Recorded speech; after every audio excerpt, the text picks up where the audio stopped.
Well, thanks for reaching out, Allie. I'm happy to spend some time with you today. Absolutely. There's a lot to talk about.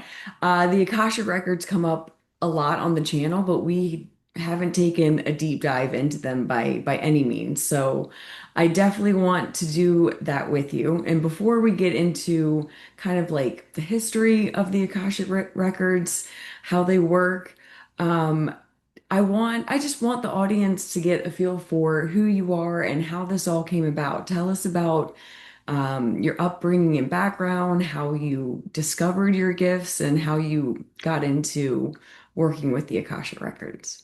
Yeah, I think as a child I've always had sort of a fascination for kind of the non-physical realm. It was introduced to me through Catholicism. I grew up Catholic in the church with my parents and going every Sunday. But it wasn't until a few things. I went away to university. And being that far away from home, I was struggling a bit after my first year. So someone suggested that I try meditation to help to kind of balance out the nervous system a bit. So that was my first introduction to meditation was actually through university. Oh. But then in my early, sort of late teens, early 20s, I came across yoga. Actually, it was a self-study out of a book. So I was working remotely as a firefighter in the backcountry.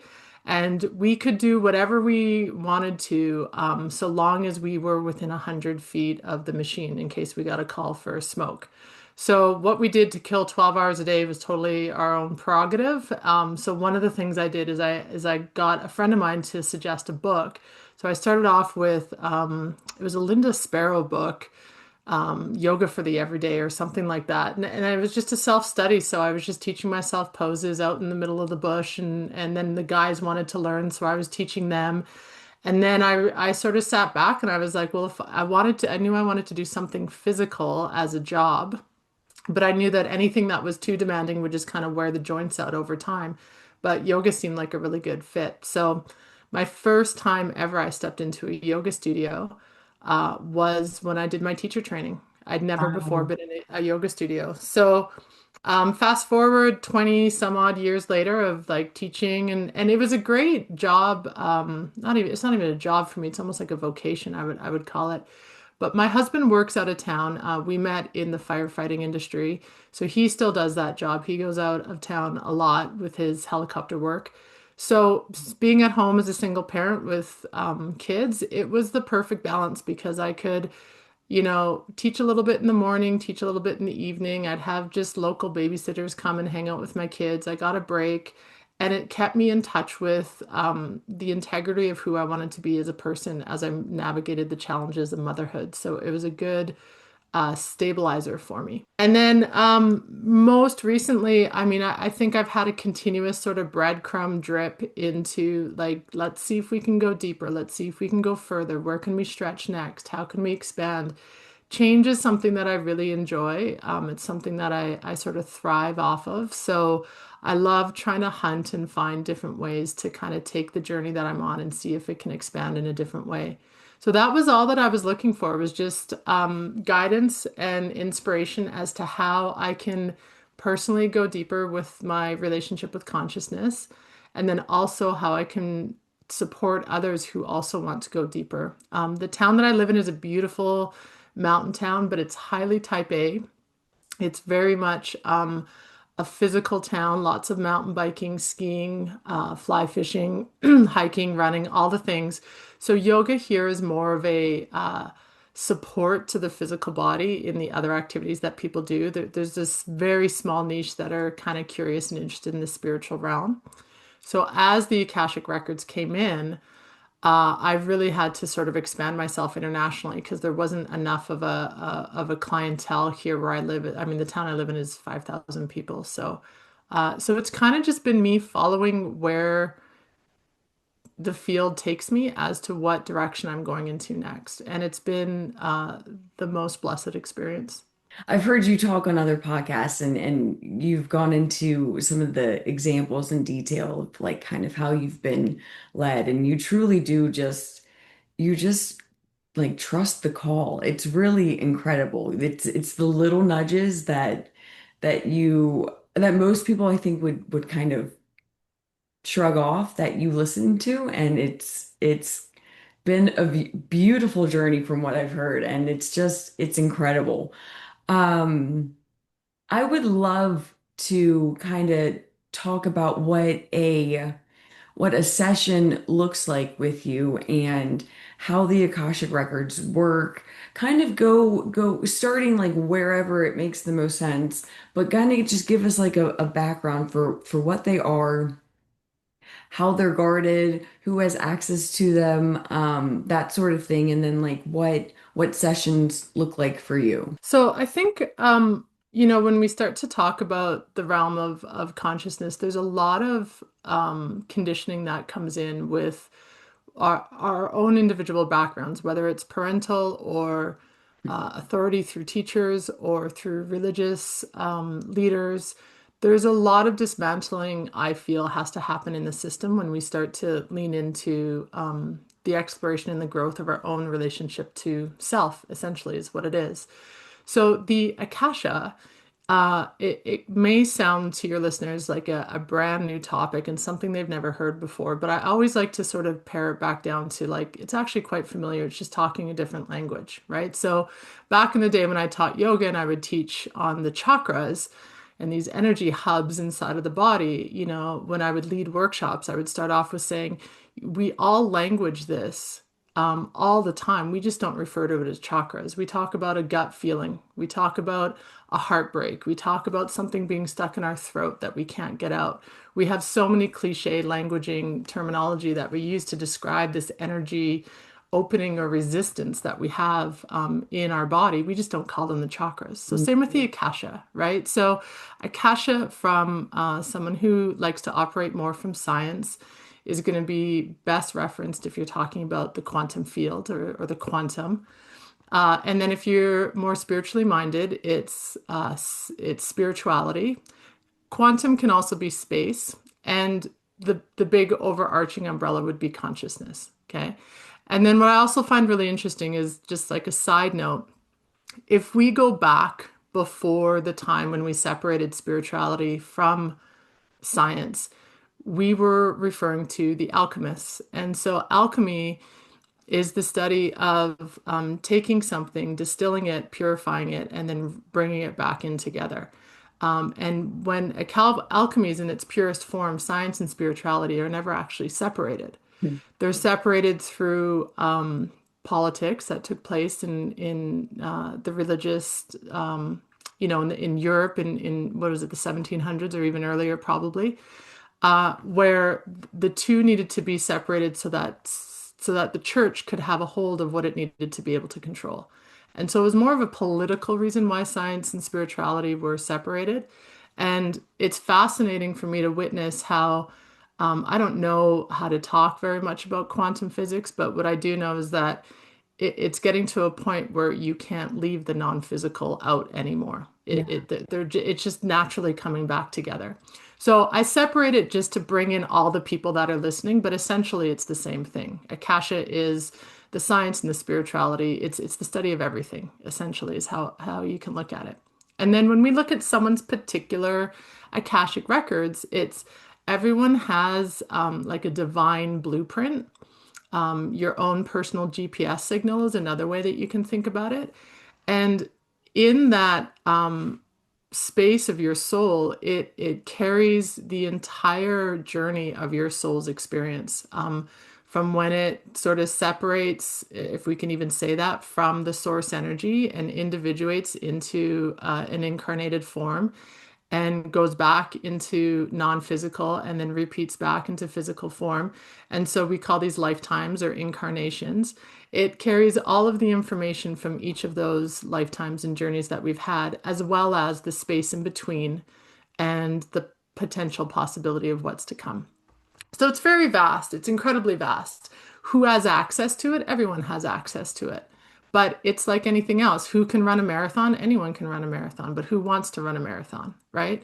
So it's the person that's going to put in the discipline of consistency and belief that they can actually do what they're doing, that's able to achieve what it is that they want to accomplish. So same with the Akashic Records. If someone wants to read the Akashic Records, because we are in a human form and we all have the senses, when you're reading the Akashic records, you're taking your senses and you're lightening them to a point where they become a clairability. So your sense of touch becomes clairsentient, your sense of sight becomes clairvoyant, your sense of sound becomes clairaudio, your sense of just knowing is your claircognizance, right?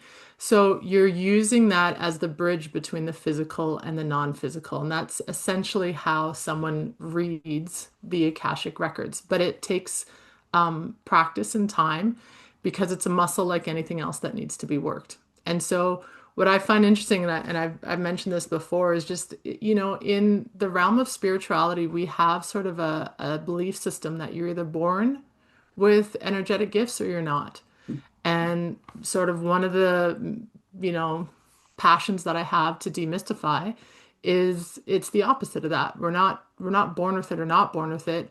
We have the capacity to grow and expand it if we have the desire to learn to do so. Mhm. And am I correct when I say that all things conscious have records? Yeah, so one of the ways that I'm loving, recently kind of explaining this is through the example of water. So every living sentient being, right? Everything that has consciousness has an Akashic record connected to it. But anything that has life, that life originates from water, and water is constantly recycled, right? It goes from solid to liquid to gas to vapor, right? And then it comes back into the earth and it comes and it gets cycled through dinosaurs and humans and animals. So the water that makes up anything that is sentient is very ancient. It's very old. It holds memory. And this isn't just like a pretty way to think about it. If you go into any work by Veda Austin, she does crystallography and she does amazing work with showing how water holds memory. And even Olaf in the movie Frozen talks about it. Like it's becoming common language, right? So that's an easy way to kind of wrap your head around it. If you're like, well, everything has an Akashic record, anything that's living originates from water. And water holds the Akashic field in a sense, is how you can think about it. And full transparency, like I haven't spent the time to like go and research in the Akashic records myself. So what was taught to me when I was learning how to read the records was so the way that we, misuse the Akashic records is trying to access people's Akashic records without consent. Mm. So anytime I'm going into anyone's records, there has to be consent before I go in. And so it's what people, need to sort of appreciate is that it's not that like if I have consent, I can get in or not get in. It's more like the accuracy once you're in there or the amount of information that is available to actually read gets disrupted when we don't have consent. The same way that if I was to read your Akashic records while under the influence of some sort of substance, the accuracy Interesting. of the reading would be off, right? Huh. So what was shared with me was that, for whatever reason, thousands of years ago, the misuse of the Akashic records was starting to become widespread, and so the ability to access was shut down. The way that I kind of look at it and how I've kind of sat and meditated with it is we outsourced our own inner power to our religious leaders and uh, consistently went to them to get our answers. And so now we're at a time and a phase in human history where we are being asked to go more internally to resource our own sense of power. And so this is why the Akashic Records is becoming more prolific. So that's kind of the way that I feel resonates with me more fully because I don't really believe that this intelligent backbone of a system it is judgmental in that way of, well, now you can have access to it, now you can't have access to it. To me, it makes more sense to think about it in terms of we completely outsourced our religious power to other people. And at the time, it had purpose. We would have to spend more time doing the basic survival needs of life And so we needed specific people in our communities that we could just offer them the opportunity to dedicate themselves to the expansion of their own energetic field so that they could relate to us and share with us what is possible. And then that gets abused in its own way. So now we're coming full circle and back into the own inner empowerment. It's just, it's a cyclical Mm, way that we behave. Yeah. yeah, absolutely. Mhm. Have you found that if someone is more skeptical than another, does the skepticism affect the reading? Yeah, for sure. We all have energetic boundaries. And so if someone is more open to being read, or if they have more experience in the energetic realm, I do find it's a softer field to be able to get into and to be able to read. Not always, but if we just want to sort of put a blanket or conversation in there, yes. And I think actually what sort of comes up more is I think people get a little bit nervous because they're like, oh, the Akashic Records contains everything.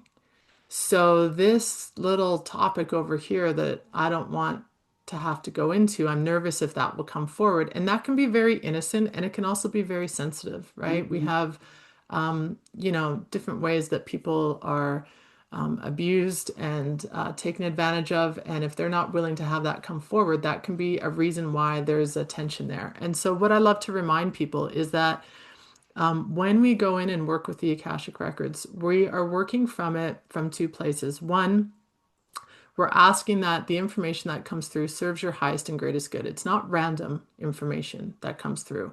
So oftentimes people will want to go into a certain topic, and I can't always get information on it. And sometimes the reason for that is that what I'm getting in response is this isn't relevant to what they need to be focusing on at this time. Mm, And so we end up getting directed in a different way. And so the energy serves the highest and greatest good, and supports them in that way. And then, the field is a very loving field. It wants to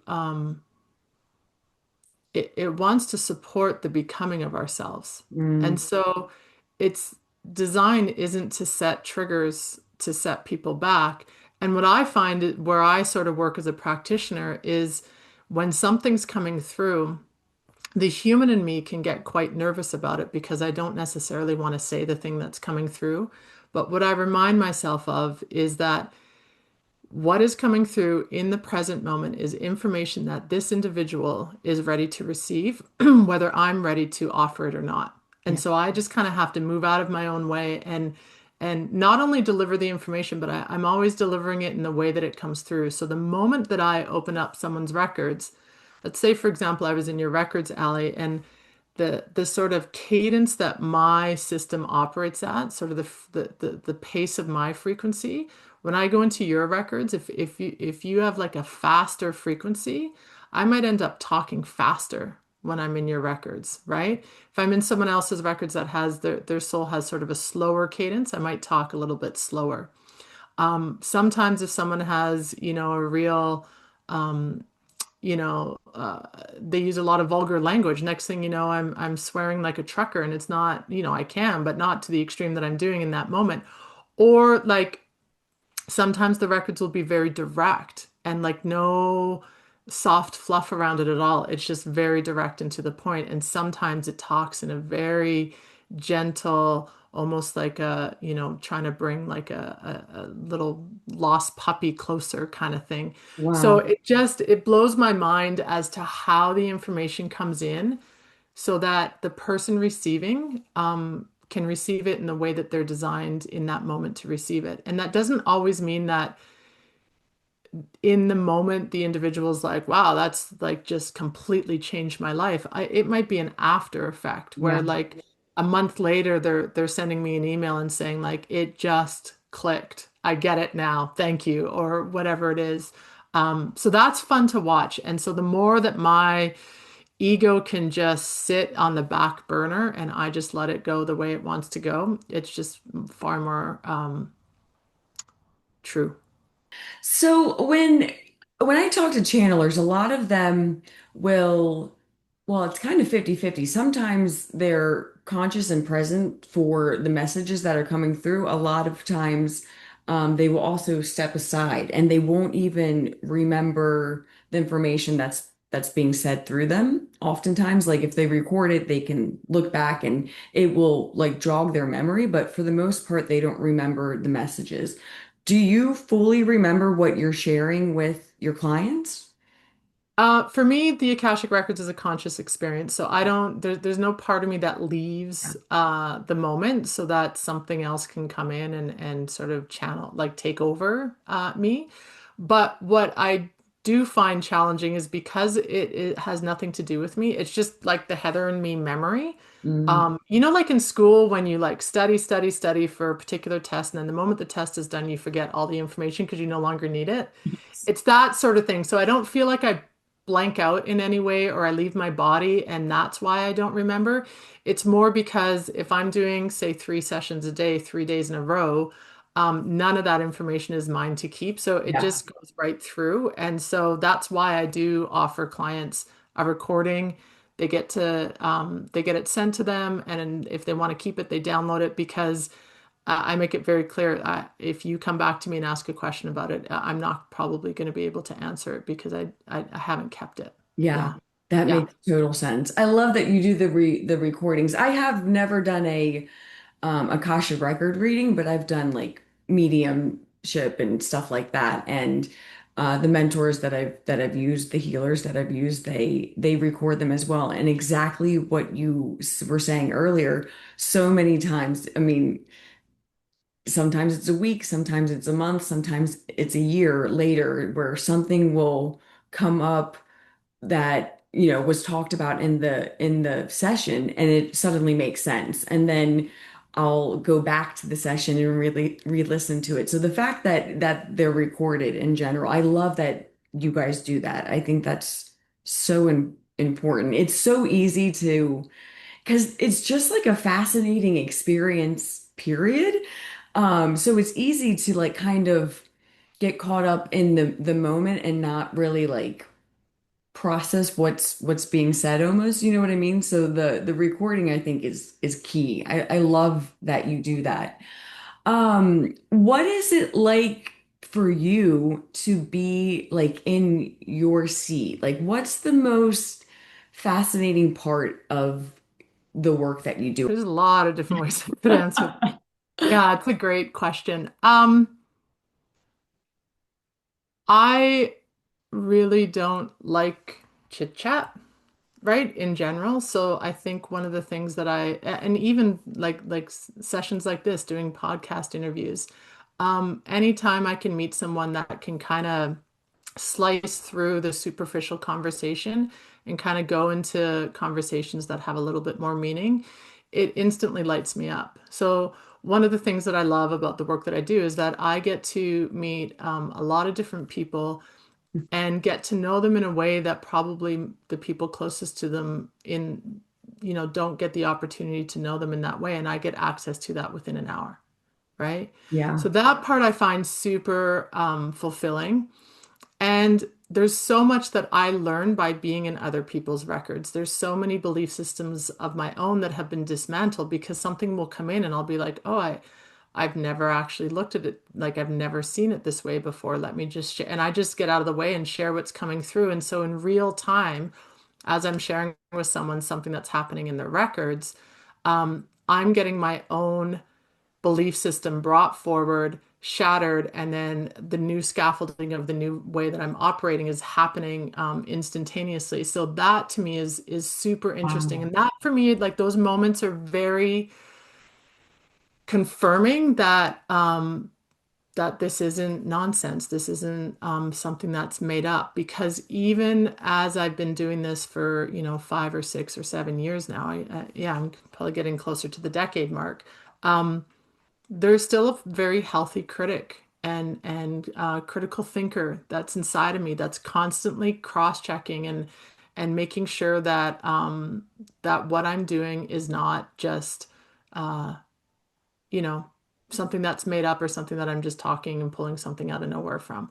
So those moments are really prolific for me because there's so many times when I'm in someone's records where it's like, I didn't even see this coming. It just comes out of left field and I'm just sharing what's coming through. And there's no way that if I was operating just from the cognizance of myself that I would have even been able to imagine or think of that response, right? So Mm. that to me is what's most fun. Um, I also just feel like we're at a time where, if we go back a little bit to the conversation of alchemy, when we split science and spirituality, science really took off. And, we see that the technological advances operating at such a rate that, the world that we know it right now is not going to be the same in 5 years. But wisdom isn't keeping pace with that. And so we're having these massive technological advances and take it or leave it, but I don't feel like we're always making choices that serve the greater good of humanity. And so part of why I love doing what I'm doing is because there's a lot of people out there that are hungry to know themselves in a way other than what they can see in front of them. And so the opportunity to support someone who wants to explore their own wisdom body and trust the ripple effect of how that's helping to sort of bring the wisdom closer to the same pace as science. That's very close to my heart. So I love being able to serve in that way. And honestly, the majority of people, it's just like a little bit of blind spot showing and technique direction. And then once they get it, they're good. They Mm. they take off and the thing that I love about the Akashic records is that the reason why I loved getting into yoga is because there's so many limbs with it. You don't sort of reach a plateau and it ends. You can go in so many different directions. You can go the physical body, you can go philosophical, you can go into Dharma talks. I mean, so many different ways. You can go into the science and medicine of it through Ayurveda. The Akasha is also a branch in the yoga field. And what I love about it is it augments any other relationship that you want to apply it to. So when you're talking about the psychic and mediumships, you take the Akashic records, you mix it with psychic mediumship, and it augments it. It makes it more potent. You Wow. take it and apply it to Reiki, it makes it more potent. You can be a real estate agent and sell houses more efficiently and smoothly by bringing the Akashic records in. Because yes, it works with organic matter and living and breathing conscious beings, but it also lives in the inorganic matter. So you can go into the Akashic records of a house, for example, and either go into the actual building material of a house because it was at one time alive, or you can go into the different homeowners that have passed through that home and go into the Akashic records of the actual home and see what different type of homeowners have been in there. You can go into the Akashic records of a business because the only way a business can actually be birthed is if the formlessness of the business itself connects to something that's in form and it brings it into this 3D earthly material realm. So you can go into the Akashic records of non-conscious, or not, it's not non-conscious, but non-living things because there's a consciousness connected to it, right? Wow. Yeah, yeah, super fun. So that's kind of where my heartbeat lies is I love the pairing of the material with the non-material and seeing how it wants to dance with the person in front of me. Something I've heard you talk about is the use of mantras when you're doing this. Can you talk about just kind of the power of them? And I've heard you speak about how you banish and open. You do both. Can you talk about all of that? Yeah, so mantras are just ancient intentions essentially. It's mantra can be the sound of Om, right, which is the sound of the universe creating itself. It's a repetition of certain sounds repeated over and over again. And when sung without intention, they have very little meaning. But when sung with or spoken with intention, they have a lot of meaning. So, for example, we can think of experiences where You might be at a concert, and the moment a song comes on and everyone starts singing together, there's almost like an overwhelming emotion that can kind of come in, and the eyes start welling up a bit, because you're taking words and people are repeating them with feeling, and it's making it more and more augmented and more augmented, so it has more and more potency as it ripples out through the stadium. You can be, having the best day sitting and having tea with a friend, and John Lennon Imagine might come on and you might get emotional, or Amazing Grace might come on and you might get emotional. So mantra is very, very powerful. And so a lot of our culture sings. So it's not just repeating the song. It's how it was taught to me in the yoga lineage is that when we, for example, use the mantra Om, we're not just singing this we're not just repeating this collectively as a group in this space at this moment, but we are calling upon the thousands and millions and billions of people that have sung this mantra before us, and energetically they gather into this one particular moment, and they bring healing, they bring vibration, whatever it is the intention of the Om, it gets brought in. So it's an incredibly powerful way to support. On the weekend I was at a concert, and the lead singer, he was like, you know what? We can do all the austerities, but I swear to God, if we just all sang in the shower every day, we'd be much happier humans. And he was just talking about the power of singing on a daily basis, right? So when I'm teaching people to read the Akashic records and we're going into the different mantras that we use, there's a few different ways that I share it. It's listen, we're going to use the mantra that's on your mantra sheet while we're in the training, because consistency is how we're going to grow and learn and be able to go to the different places we need to go to. And some people come in that are dyslexic and they can't read the mantra sheet. So they need to close their eyes and feel the essence of the mantra and say it in the way that resonates for them so that they can get to where they need to get to. Because when they sit and try and read it, they get all confused and it goes backwards for them. Some people don't always align with certain wording in a mantra. So, when I learned, it was Lord of the Akashic Records was how it was taught to me. And the word Lord, it just has so many different ways that it lands with people. So I've just changed it to keepers in the years that I've been playing with it. It's just keepers of the Akashic records. But essentially, it's not so much the words that you're saying, but the intention and the place that you're speaking from that actually gives you access to what you're doing. So if I repeat the opening mantra and there's no intention behind me, the request to open someone's Akashic records, then it's going to be hard for me to open them. If I'm banishing and I don't have an authoritative, no nonsense, you know, we're not screwing around here kind of attitude, then it's not going to be effective. And when I go into the records, there's going to be some static and distortion and things that I got to sort of weed myself through. So mantras are only effective if the intention behind the mantra is also spoken with it. And what I've noticed is really beautiful is that when you go into like the different Akashic leaders, kind of globally or even throughout history, there's always a banishment mantra, there's always an opening mantra, there's always a clearing static, there's always a forgiveness mantra. So they're just the structure of the blueprint of the mantra stays, and then the length or the wording shifts, but the intention's always the same. Are you good with us looking into my records? Can we try that? Yeah, so absolutely. So what's good to know about this is that like we'll set the intention that what comes through in your Akashic records is information that you're comfortable sharing with your greater audience that's going to be listening to the podcast. So we just say that out loud so that now we have a little bit of structure when we go in. Okay. Okay? So what I'll do is, right, and we didn't actually, because you did ask me to share it, and I don't think I came around to it. So how do I actually do a reading? So I will obviously give you guys the opportunity to witness it here and now, but just to give you a little synapse of it is I do a few minutes of grounding and centering for me and the person that's across from me, mostly just to be more in the here and the now. And I say to the individual, if you can't fully ground, it's fine. We're just allowing ourselves a few moments to just breathe together.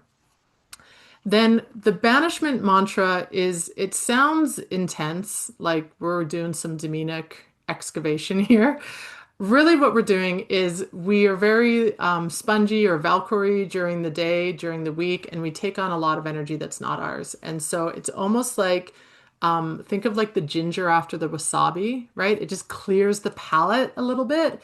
Or it's like, just same way that we hygienically shower each day just to get the grime off us from the day before. That's the intention with the banishment mantra.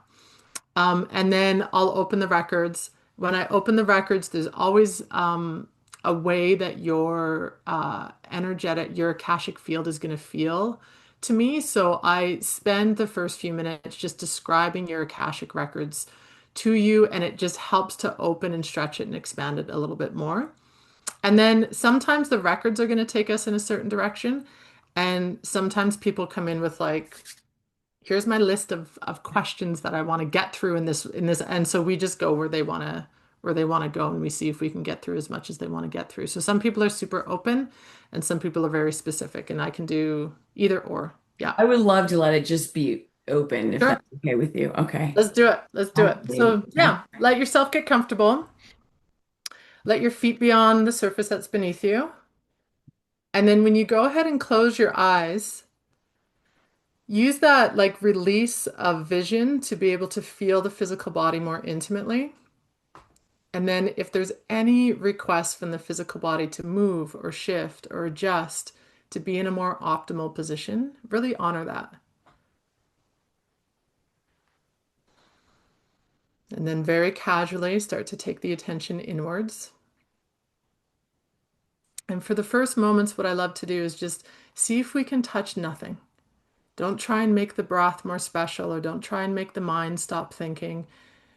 See if we can allow this opening of our relating to ourselves not to be another opportunity where we try and fix or make better, or try and find the special. We're just, to the best of our capacity, just really greeting the present moment and loving what is.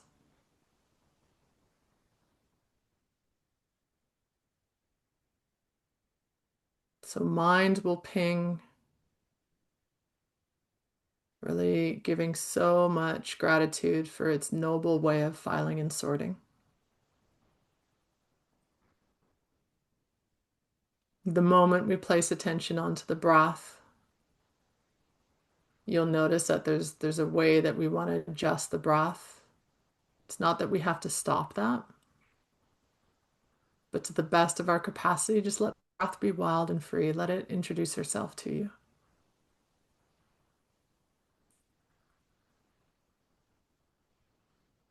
And then in a way that feels co-creative or co-participating, let your attention start to lean into the exhale. And use the exhale as agency to take you into the direction of release. And so each time the breath leaves your body, you can feel into the parts of the body that are in contact with the surface beneath you. And just encourage them to become more heavy, more dense. And the inhale just naturally feeds the exhale.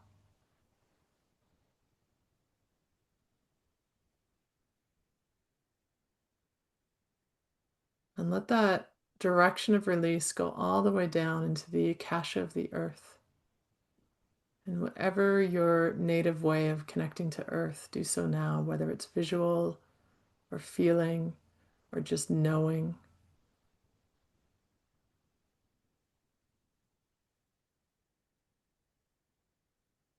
Go right into the base of the feet. Let your attention land on that little gap where the feet end and the surface beneath you starts. And bring the earth right up to that gap.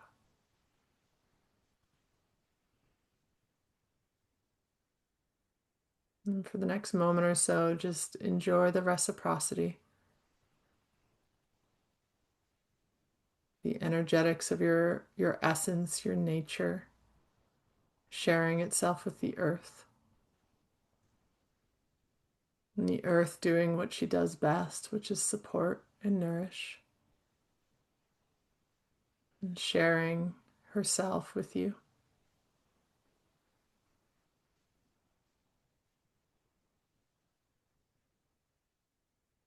And reminding ourselves that we are the byproduct of her creations, her children. And then casually your attention slips to the inhale. And as you start to place your attention on the inhale, let that move through your body rather than around your body, as though you're drawing the energy of the earth through the pelvic floor and up through that sushumna, that highway that parallels the spine. And wherever the exhale wants to pause and release, honor that.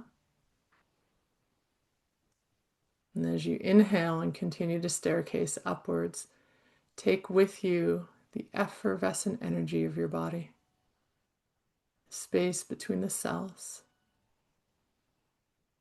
the particles that are lighter by nature,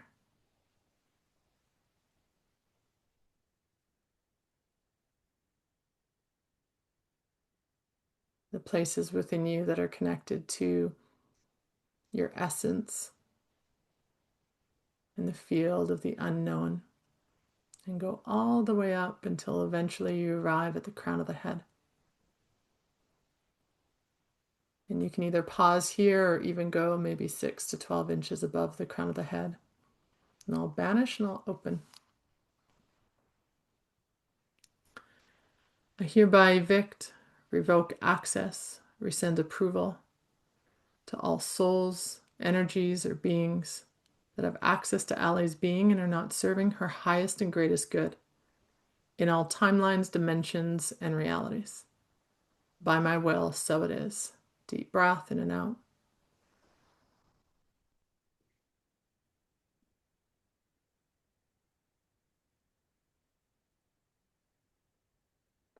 Keepers of the Akashic records, please open the records for Ali. Create a very safe and sacred space for her highest and greatest good.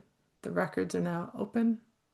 The records are now open. The records are now open. So I just take a moment to calibrate. I'll just go quiet.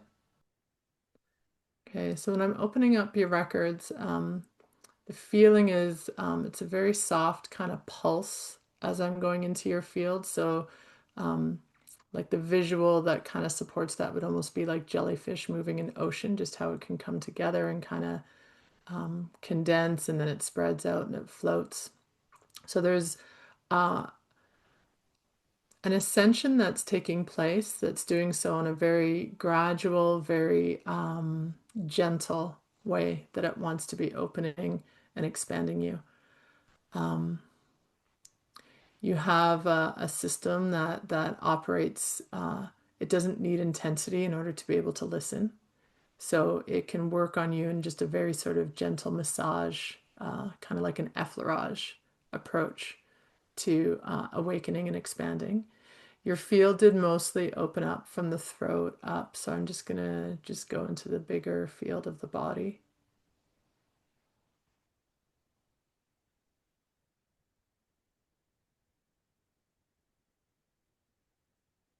Okay, so then when I'm dropping into heart space, it's the same kind of temperament.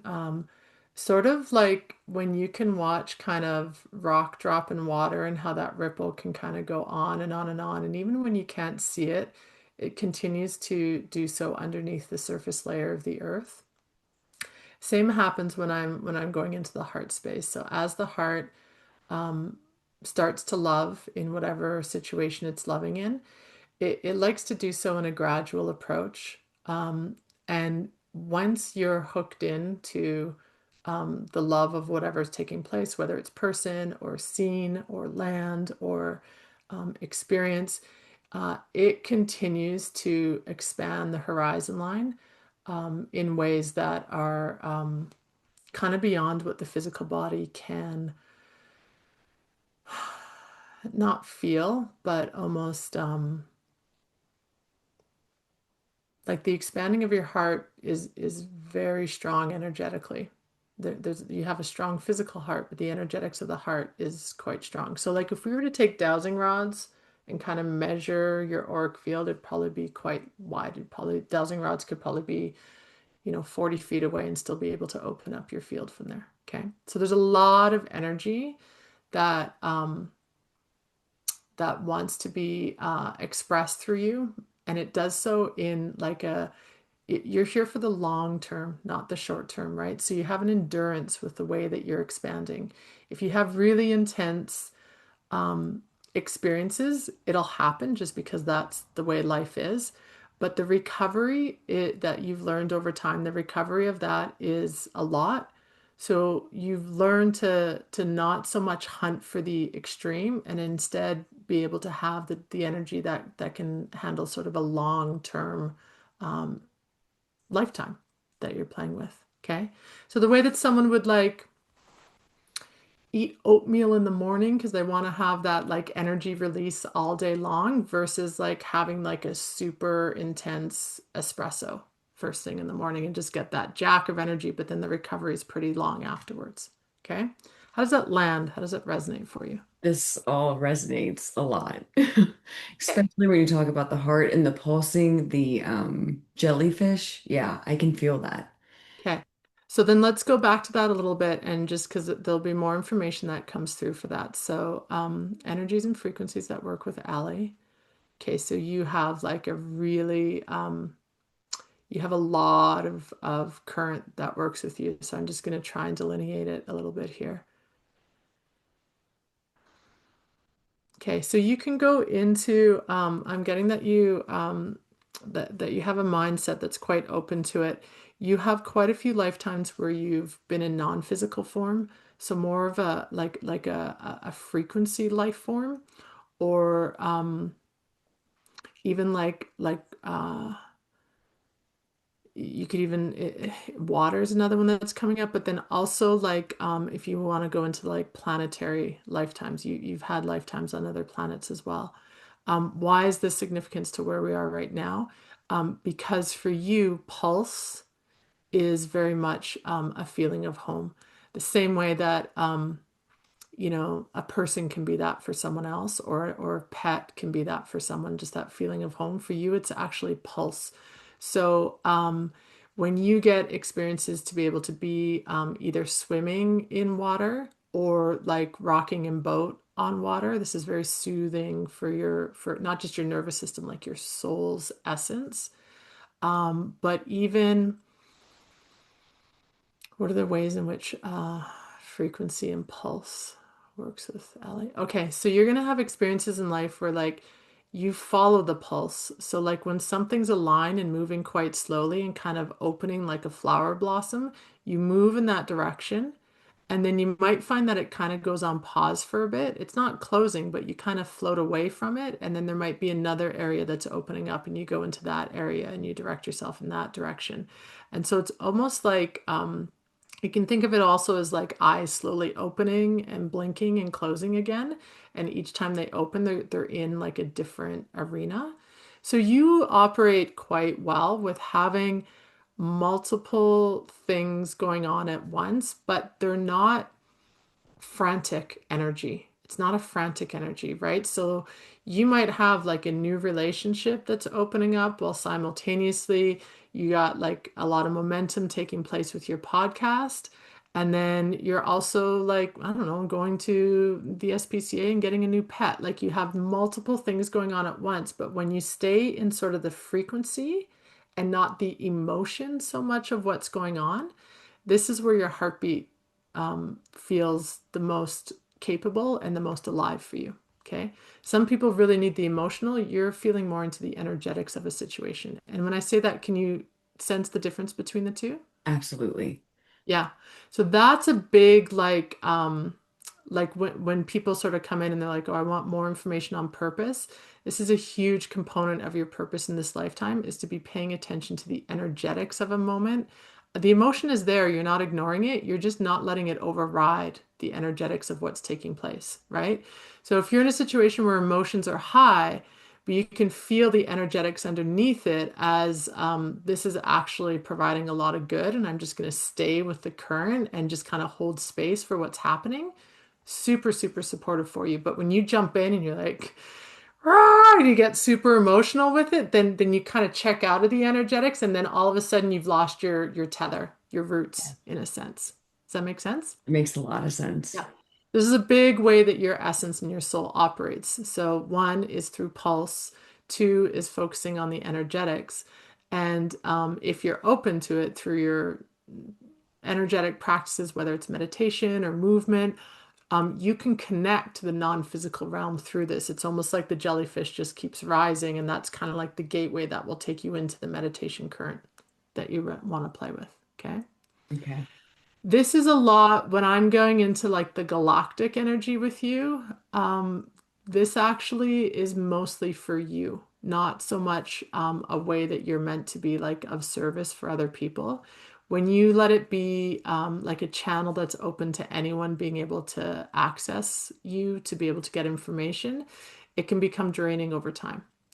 So use the cosmic realm more for your own personal direction and support. And you're more in like the physical realm when you're working in service with people. Okay. So then let me just see if there's any oh there's right, it wants to go back into like the delineating of okay, the energies and frequencies that work with Ali.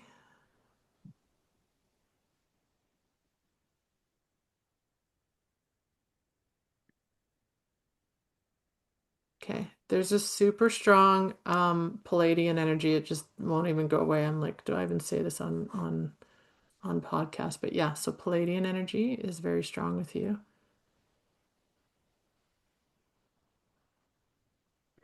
There's a connection somewhere in there, the sun. It's like energy of light. Oh, okay, sorry, is that it? Light. Okay, so light beings, light. Okay. Not totally my zone of reference, but light beings. Um, not light workers. There's like a strong like don't because light workers would be almost like you of service to others with light work. Light beings are kind of energies that you can connect with. So if you can go into it with the intention of connecting to the light and play with it that way. Um, okay, other energies that work with Ellie. Those are the two that it's not the only ones, but those are the two that just kind of want to highlight because it's super like ready and available for you to be able to access. So you can literally just in your next meditation just do whatever your technique is. If you don't meditate and have a different form that you connect, use it. And then when you can feel yourself in the zone, you're just going to ask or request that the energies that work with the Palladian or the energies that work with light beings, I'm open to receive, and only the energies that serve my highest and greatest are welcome in. And you can just listen to this recording and write that down. You can that's how you can start, and then it will start to tiptoe and breadcrumb you in further and deeper.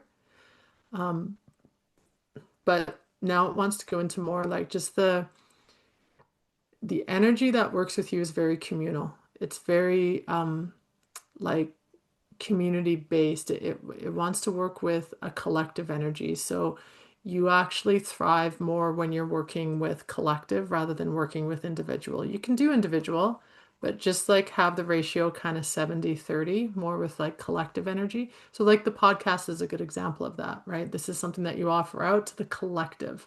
You're not just recording a podcast for one private client that you're working with, right? Hmm. So the way that you can um, invite more of that into your workspace or how you want to be showing up. It can be more, that you'd be doing workshops in a group or you'd be speaking to on stage to an audience. You work really well with the collective energy, not so much the individual energy. Okay. So the energy that works with you, it's very collective. So what I'm getting is that there's lots of ways that it's pulling from its resources and then kind of integrating it into your support system. And then that gets filtered between the support system and you as to how to make the next step, how to move forward. Okay. But lots of energy is there with you. So just to give you contrast, sometimes I'll go into someone's records and they got like one ancestral energy and like that's it. And they're just working with the one, right? Some people they work yeah, that like they'll work just with like an archangel energy, and that's the only. And every time they open up, it's they're in Archangel Michael, and they're working with that. But yours is very much a collaborative, collective energy on the thinner veil, which reflects back into the denser personality of you. Okay, so that's where your burnout line just gets to run itself. Is like when it gets too emotional, when it gets too specific and like narrow focused, that's a great, not a red flag, but just a great indicator to just be like, okay, I need to like take a breath and zoom out and just see the bigger picture because that's where you thrive is bigger Okay. picture. Yes. Okay. Yeah. Yeah. Does that feel complete? Yes. This makes so much sense. Okay. Perfect. So I'll close and then we'll continue where you want to. We give thanks and gratitude to the keepers of the Akashic records for the guidance, the healing, the knowledge, the wisdom, and the information that we've received today. The records are now closed. The records are now closed. The records are now closed. Deep breath in and out.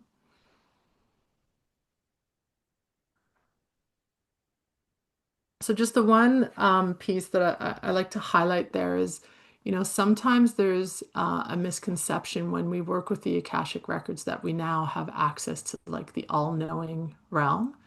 Uh, I'm still like we're still in physical form, and that's just not a part of the physical experience. So when I go into someone's records, um, I'm following the guidance of how the information wants to be presented in this particular moment, and I'm hands off as to like my own agenda of what to know. So like the really big personal questions, if that information does not want to be shared at that time, then there's nothing that I can do about it. So you get to almost open the crack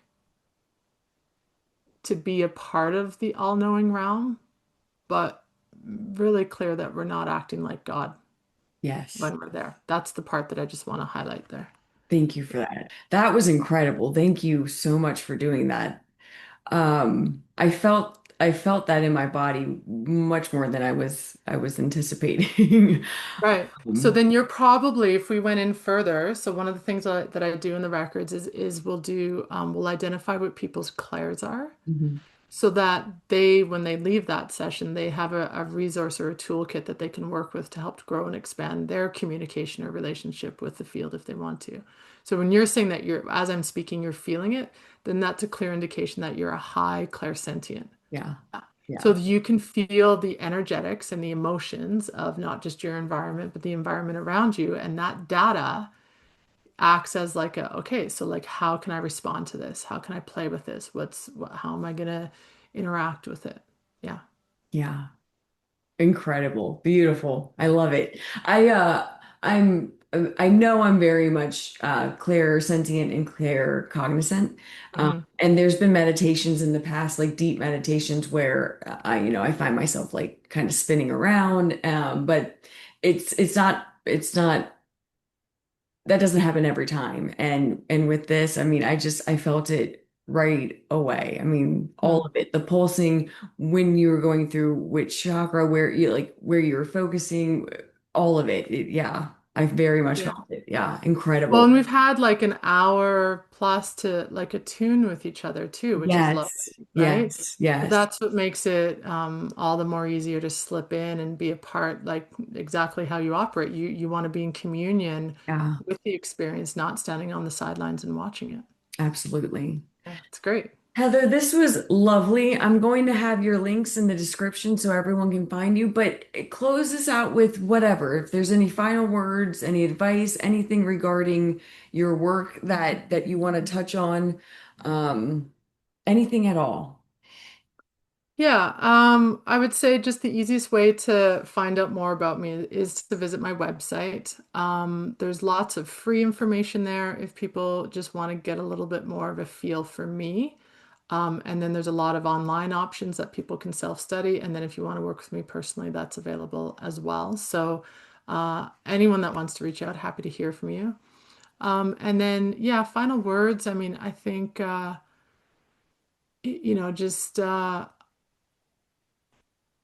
if you're listening to this, there must be a desire to be in deeper concert with your soul.